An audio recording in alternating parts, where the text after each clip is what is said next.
이 시간에 그리고 오늘 하루 하나님의 은혜가 우리 모두와 함께 하시기를 주님의 이름으로 축원드립니다.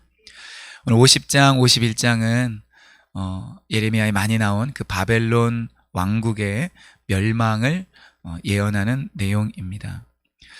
먼저 1절과 2절 또 이제 3절 말씀을 보면은 바벨론의 함락에 대해서 이야기를 하라, 예언을 하라 예레미야에게 말씀합니다. 2절에 보니까 벨이 수치를 당하며 무로닥이 부스러질 것이다.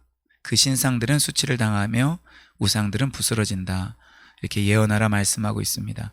이 무로닥은 바벨론의 중심 신인데 이 무로닥의 다른 이름이 벨이라고 그래요. 그래서 바벨론이 함락되고 벨이 수치를 당하고 무로닥이 부스러진다라는 것은 결국 바벨론 나라의 멸망을 의미하는 것입니다. 하나님께서 예레미야 후반부에 나오는 여러 나라들에 대한 심판을 보면 블레셋도 그렇고 모압도 그렇고 반드시 그 나라들이 섬기던 그 신들도 함께 심판하고 그 신상들이 부서질 것에 대해서 이야기를 하고 있습니다. 이것을 통해서 알 수 있는 것은 이스라엘뿐만 아니라 이방 나라의 큰 죄들도 무엇이냐? 바로 우상 숭배라는 거예요. 하나님을 섬기지 않고 우상을 숭배하는 것이 큰 죄인데 그 나라가 멸망을 당할 때 하나님께서는 반드시 그 우상도 같이 멸망한다라는 것입니다. 우리도 이것을 교훈 삼을 때 우리 외적인 상황에 의해서 우리가 어려움을 겪고 멸망을 당할 때도 있지만 우리가 때로는 또 실제로 어떠한 나라가 멸망당하는 것을 보면은 바로 우상이 가장 큰 그 멸망의 이유가 된다라는 것을 우리가 알므로 우리 삶 가운데 하나님보다 더 사랑하고 더 앞서 있는 것들, 우리가 그런 것들을 늘 있는지 살펴보는 것이 지혜로운 자세인 것 같습니다.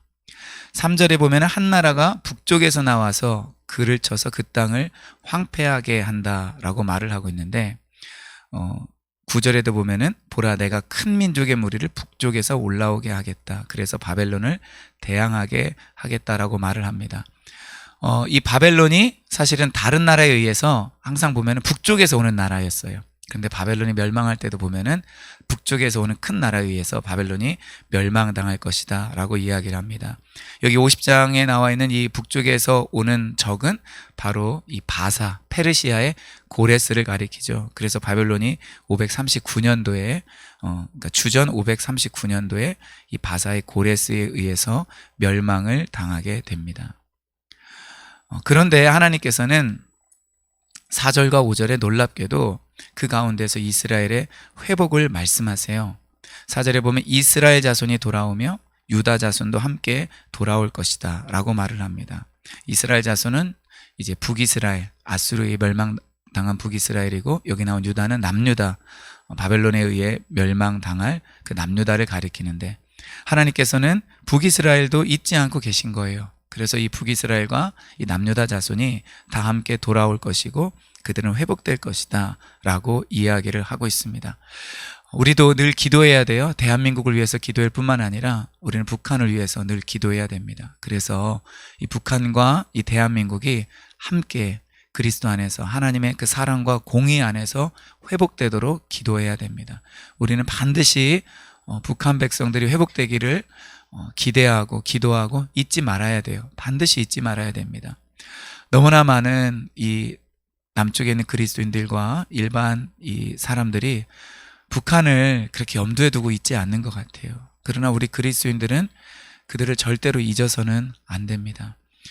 신앙의 평양 대부흥이 그쪽에서 시작됐고 너무나 많은 유산을 북쪽에 있는 교회들로부터 사실은 우리가 물려받았고 그들의 도움을 받았기 때문에 우리는 남과 북이 항상 함께 회복되기를 주님 앞에서 구해야 될 것입니다. 그런데 5절에 보면 하나님께서 영원한 언약으로 여호와와 연합하라, 그들이 그렇게 말할 것을 이야기하고 있습니다. 예레미야 32장 40절에도 보면 영원한 언약에 대한 말씀이 나오는데 이 영원한 언약의 핵심은 하나님이 그들의 하나님이 되고 그들은 하나님의 백성이 될 것이다. 그리고 하나님은 그들의 목자가 되고 그들은 하나님의 양이 될 것이다 라는 그 내용입니다. 이 영원한 언약은 사실 그 내용면에 있어서는 요한계시록에까지 이어져요. 그래서 요한계시록을 읽어보면은 하나님이 그 새로운 영원한 하나님의 백성들의 하나님이 되고 그들은 하나님의 백성이 될 것이다. 그래서 하나님이 그들을 다스릴 것이다 라는 내용이 나오는데 우리에게 바로 이 하나님께서 영원한 언약을 주신 것을 기억해야 될 것입니다. 6절과 7절에 보면은 이 이스라엘 백성들 유다가 멸망한 원인에 대해서 이야기를 하고 있습니다.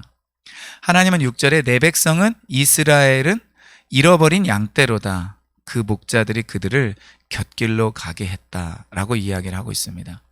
물론 이 백성들의 각각의 죄도 있지만 그 큰 책임이 그들을 인도했던 목자들에게 있었다라고 이야기를 하고 있습니다.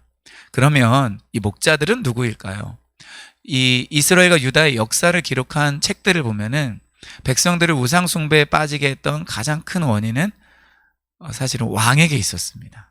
예, 왕이 어떠한 정책을 펴느냐, 어떠한 신앙심을 갖고 국가를 새롭게 할 것이냐, 아니면은 타협할 것이냐, 이거에 의해서 이 국가의 그 미래가 결정이 되었고 백성들의 신앙 모습이 결정이 되었었습니다. 그래서 왕이 그들의 목자들 중에 한 부류였습니다. 또 하나 누가 있느냐? 제사장들이 있었습니다. 제사장들의 사명은 백성들에게 말씀을 가르치고 율법을 알려주고 그리고 바른 길로 가도록 제시하는 것이었습니다. 그런데 그 역대기의 역사들을 보면은 사실 제사장도 거의 그 역할을 못했다라는 것을 우리가 알고 있습니다. 또 한 부류의 목자들은 누가 있느냐? 바로 선지자였습니다. 이 선지자들도 하나님의 그 바른 메시지를 받아서 전했어야 되는데 거짓 선지자들이 너무나 많았습니다. 그리고 타협했고 그들은 왕과 부딪히거나 그리고 왕에 의해서 위협을 받을 때는 제대로 된 소리를 내지 못했습니다. 오늘날도 마찬가지인 것 같아요. 국가의 지도자이든 또 이 교회 안의 지도자, 목자이든 그들이 국민들을 바른 길로 인도하지 못하고 또 성도들을 바른 길로 인도하지 못하게 될 때 국민들은 방황합니다. 사실은 언론에 속기도 하고 국가 여러 정책이 어떠한지 분별하지 못하는 경우도 많이 있습니다. 저도 그러한 시간들이 많았고요. 또 성도들 역시 개인적으로 성경을 읽긴 하지만 그러나 설교자나 목사의 영향을 많이 받는 것이 사실입니다. 그렇기 때문에 큰 책임이 목자들에게 있다라는 것을 우리는 결코 잊어서는 안 됩니다. 그래서 야고보서에서는 너희 선생된 자들아 너희 선생하려고 하지 마라. 너희들 책임이 크다. 심판이 더 크다. 말을 하는 거죠. 사실 이것은 선생이 되지 말라라는 것에 초점이 있다라기보다는 그 책임이 막중하고 중요하고 크기 때문에 그 역할을 잘 감당하라 말을 전하는 메시지인 것 같습니다. 우리 역시 이 사회에서 교회에서 사실은 영역의 차이고 분량의 차이이지 우리는 목자의 역할을 감당하고 있습니다. 그러므로 우리가 그 역할을 하나님 앞에서 잘 감당하도록 반드시 기도해야 됩니다. 우리가 기도하지 않으면 어떻게 되느냐? 곁길로 갑니다. 그리고 6절에 나와 있는 것처럼 산에서 언덕으로 돌아다니며 쉴 곳을 잊어버립니다. 여기 산이나 언덕이라는 것은 그 당시 이스라엘 사람들이 이 풍요의 신인 가나안의 우상들을 섬기기 위해서 다녔던 지역을 가리킨다고 볼 수 있습니다. 그들은 산으로 다녔고 언덕으로 다녔고 그 외 다른 곳으로 다니면서 우상을 섬긴 것이죠. 그러므로 우리는 내가 맡고 있는 그런 사람들, 또 내가 있는 그 범위 내에서 영향을 줄 수 있는 사람들을 우리가 소중히 여기면서 내가 목자다. 하나님께서 나에게 음성으로 너는 목자다. 어느 영역의 목자다 이렇게 말하지 않았다 할지라도 나의 그 사명을 귀하게 여기고 그것을 소중하게 여겨서 우리 주변에 있는 그 사람들을 예수 그리스도께로 인도하고 바른 진리를 우리가 증거할 수 있기를 바랍니다. 그렇지 아니하면 7절에 나와 있는 대로 그들은 삼키게 될 것입니다. 그리고 항상 그들은 얻어맞을 것입니다.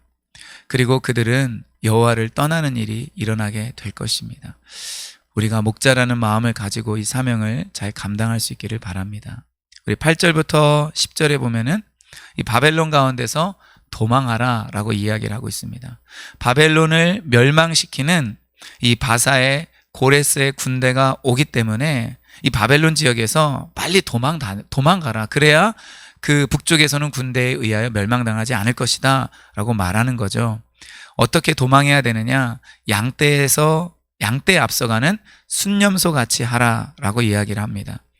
이 순념소는 자기보다 약한 짐승은 돌보지 않는 그런 특징이 있다라고 그래요. 그래서 남 돌보지 않고 얼른 그 길을 가는 순념소처럼 그렇게 황급하게 그리고 얼른 도망가라 라고 이야기를 하고 있는 것입니다. 왜냐? 하나님께서 이 갈대아를 멸망시키고 칠 것인데, 여기 보면은 그들의 화살은 노련한 용사의 화살 같아서 허공을 치지 아니하리라. 그들이 쏜 화살이 결코 헛되지 않고 명중할 것이다. 갈대아를 치는 나라의 그 화살이요.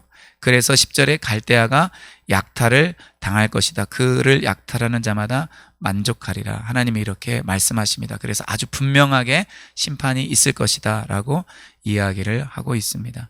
우리는 이 본문 말씀, 이제 바벨론 심판에 대한 서론격에 해당되는 이 말씀인데, 이 말씀을 통하여서 한 나라를 세우기도 하시고 멸하기도 하신 하나님을 보게 됩니다. 이 바벨론은 굉장히 잔인하고 정복력이 강했다라고 해요. 그래서 이런 바벨론을 통해서 그 당시 하나님의 백성임에도 불구하고 말씀을 버리고 하나님을 대적한 이 유다를 심판하시고, 그 주변에 우상을 섬겼던 여러 나라들을 심판하시고, 그 바벨론의 또한 그 악함을, 잔인함을 또 나중에는 하나님께서 심판하신다라는 것을 우리가 보게 됩니다. 우리의 인생이 주님 손안에 있다라는 것, 또 우리나라도, 이 세계의 여러 나라들도 우리가 주님 손안에 있다라는 것을 기억하고 늘 겸손하며 하나님 말씀의 길을 걸어가는 저와 여기 있는 모든 성도님들 되기를 주의 이름으로 축원드립니다.